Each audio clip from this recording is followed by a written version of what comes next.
Magandang araw at magandang buhay, lalong-lalo na sa ating mga minamahal na mga SSS pensioners.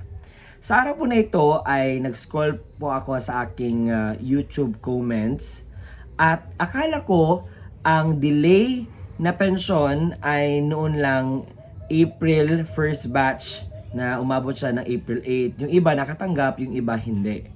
May nag-comment pala sa akin na simula nung March ay hindi na siya nakatanggap ng pensyon. Kaya naman very alarming sa kanya.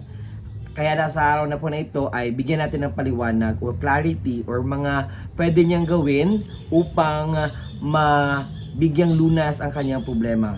Siguro hindi lang siya ang may problema na ganito. Kung pareho kayo ng problema, pakinggan nyo ang video ito hanggang sa dulo na sa gayon makuha mo ang punto ng video kong ito. So my background is mga manok. Okay.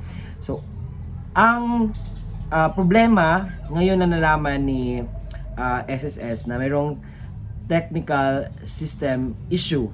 Ibig sabihin, mayroong pong mga pag-delays o hindi nabigyan ng mga pensioners ng pensyon sa kadahilanan po ng technicalities. Ibig sabihin, may mga aberya sa kanilang system. Kaya naman hindi na ibigay ng maaga ang first batch. Na-expect nga sila na makuha agad. Pero umabot na hanggang April 8. Yung iba hindi pa nakatanggap hanggang ngayon.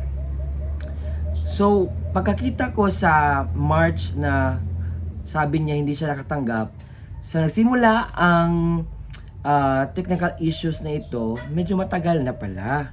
Kaya naman, sa inyong mga reklamo at sa inyong mga sinasabi dito sa comment, sa mga gumagawa ng mga vlog, nang sa gayon maparinig sa SSS ang concern, ay nakita nila ang kung saan yung punot dulo, bakit may mga ito ganyan.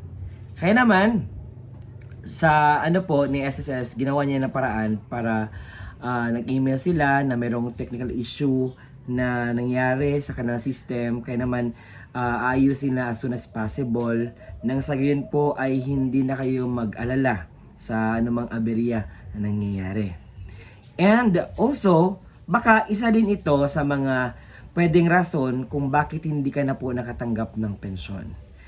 Ang hindi mo paggawa ng iyong responsibilidad bilang isang pensioners. Ano ba yung responsibilidad na iyon? Ang responsibilidad bilang isang SSS pensioners, kapag ikaw ay 80 years old and above, is magpa-akop ka. Kinakailangan po magpa-akop every year nang sa gayon po ay ma-update yung status mo sa SSS. Kasi kung ma-fail ka sa pag-comply ng akop, isa din ito sa mga rason kung bakit hindi ka na makatanggap ng pensyon. Pero sir, hindi naman ako nakapagpalya sa pagpaakop. Pero bakit ganito po ang nangyayari sa akin na hindi po ako nakatanggap ng pensyon? March pa, ngayon April na. So parang pangalawang beses nang ako hindi nakatanggap. Okay, ganito ang gagawin natin. Puntahan natin ang pinakamalapit na SSS at tanungin kung ano ang mga pwedeng nangyari sa iyong status bilang isang pensionado ng SSS.